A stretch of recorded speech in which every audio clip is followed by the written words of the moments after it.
again. I'm Anna Edmonds from the F-Suite magazine, Columbia's only magazine for female entrepreneurs and small business women. And I'm joined today by Earl Gregorich of the South Carolina Small Business Development Center, where he is a consultant there, and Douglas Lineberry, who's a partner at the law firm of Burr and Forman, and he specializes in intellectual property.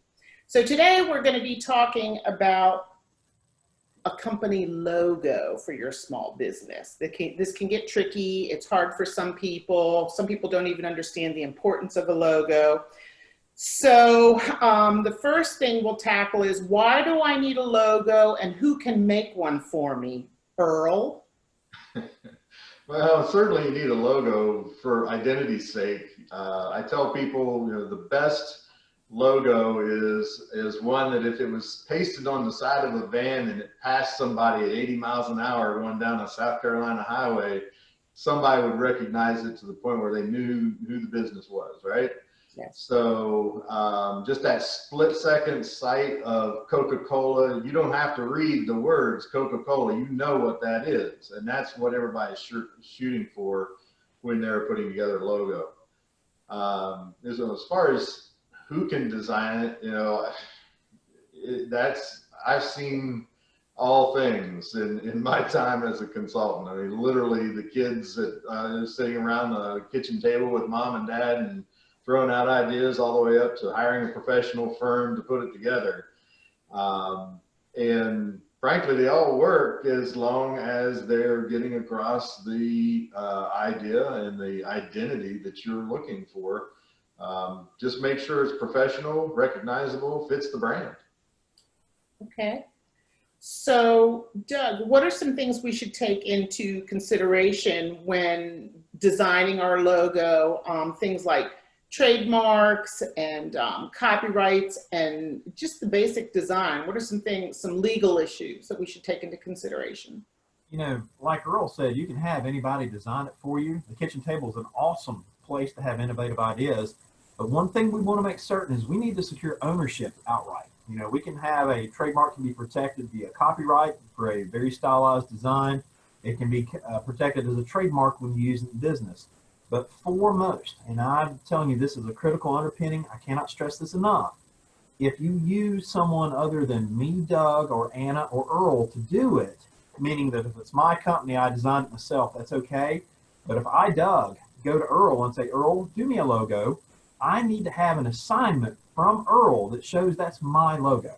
Same with Anna. Anna, if you come to me and I make your logo, there has to be an assignment to show that Anna, at the end of the day, Monday, November 30th, 2020, this is your logo. If we don't have that, guys, we run into some serious issues. It's very simple. It's called an assignment, is the legal term for what we want here. But whoever that artist is, if they do not assign that logo to Anna or Earl or Doug, they maintain ownership of the copyright in it. And everybody's like, well, I wanted a trademark. I don't really care. See, that's a problem, because when the artist still owns the copyright to your logo, they're the ones who can use it, not you. All you did, if you paid them, say, $400 to design the logo, and if they did not assign the copyright ownership to you, Anna, or Doug, or Earl, they still own it. They're the only ones who can make new copies of it, who can change it or do whatever.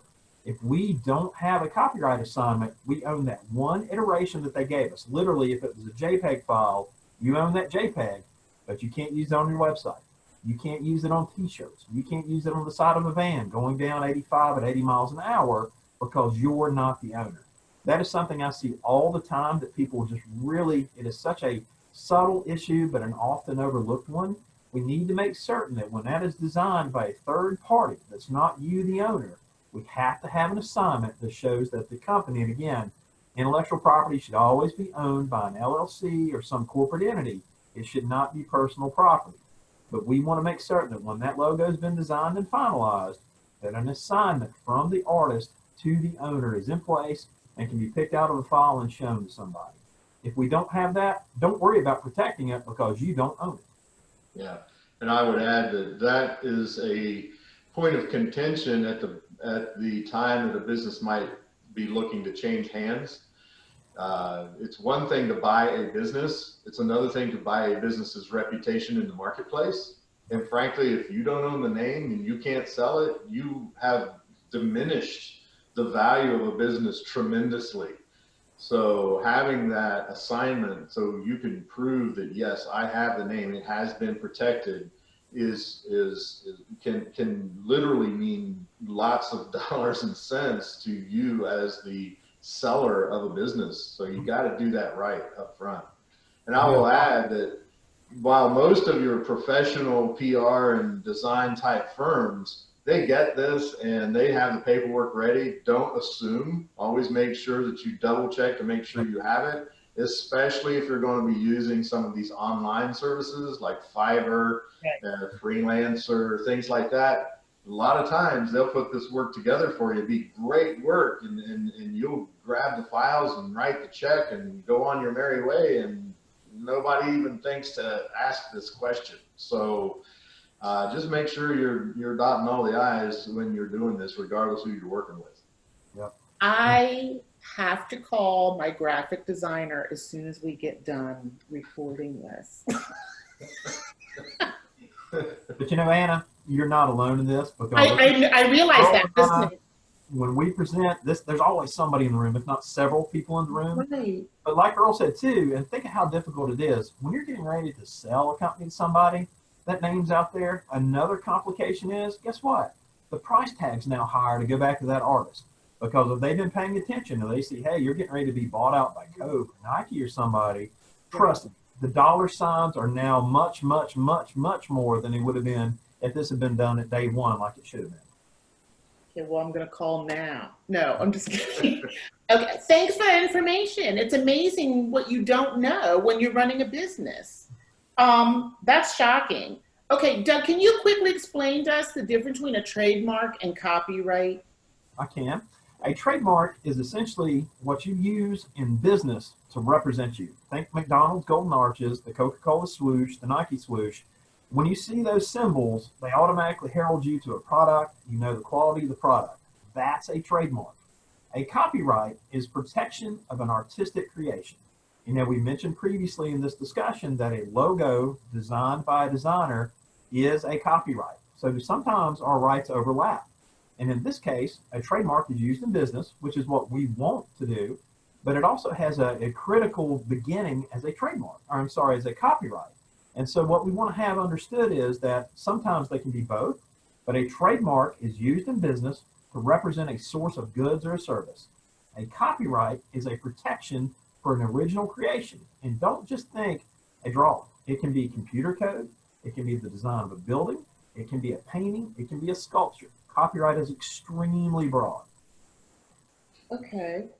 So with all that being said, we've talked in other episodes of these videos about copying or something being similar, or finding a URL that's unique to your business. So how do you know when you're designing your logo if it's too similar? Like if my last name is Murdoch and I want yellow, what stopped me from making like a rounded M in my logo and it looking like it doesn't exactly match McDonald's, but I know they're probably going to come after me. So how do you look for that? Sure. One thing you can do, Anna, you can have a trademark search done on that logo. If you come up with one, or if you have an idea of, hey, I want to have a logo that looks like this, you can have a search done even before you go to the designer, which I would encourage you to do. Because a lot of times a marketing person is going to come in with that concept and they're not going to think, hey, you know, I've got this stylized M, you know, obviously the big ones like McDonald's and Coke, sure. But you know, what if it's like the 3M, the 3 in the M, and nobody's thinking about that, but you've got 3 sons, Anna, and you want to have M as the initial, 3M for my 3 sons. But you need to really worry about, hey, what's out there that I don't know about? Because that's where the troll's under the bridge. And that happens to a lot of folks, is they come up with these great designs, but they didn't do a search early on. And also your wording counts. You may have a very, let's say that you're a restaurant and you have the great big old golden M on there. If you see a golden M for somebody else with air conditioners, you might not care so much. But if you're McDonald's and you see somebody else trying to open up like a different food chain and they've got a stylized M, they're absolutely going to come at you. So we have to have a contextual understanding of A, how's that mark going to be used? And B, just do a casual side by side, because if your gut instincts, hey, this reminds me of McDonald's or this reminds me of something else, you need to go back to the drawing board. Because trust me, if you're similar to their services or goods, they'll find you. And you don't want that to happen after you've bought a website, branded a truck, paid for a logo, and went down the road with all of these expenses. It's right to say that there is consideration given for the element of confusion to the consumer, right? I mean, that's really kind of the delineating factor between me having a golden M on my logo and McDonald's having a golden M on theirs. If our brands can't really be confused because we offer something completely different, that's one of the determining factors, right, Doug? It is. But y'all also want to be wary too that sometimes the owner of that great big M will attack everybody. Like Monster Energy Drink, really, really aggressive with protection of their marks. They will go after anything they can consider to be likely. So whether it can be well-founded or not, we won't go into that, but it's definitely an aggravation. And if you're a small client, you really want to have to go pay an attorney to defend you against an 800-pound gorilla that, even though you might be an air conditioner company, they're like, we don't want you looking like us. So yeah, Earl's right. There's that confusion aspect for consumers, but there's also the real world aspect of, I don't want you to look like me. Well, that's interesting, because in a future video, we're going to be talking about intellectual property and the cost of what the cost if you infringe or you cross a line onto somebody else's marks, what that can do to you personally in your business. We'll tackle that in a different topic. But for now, we're going to wrap up. Thank you both. And I'll be putting links to anything that's pertinent to each of us in our offices and any articles that we mentioned in the video. Thanks for being with us, and we'll see you next time.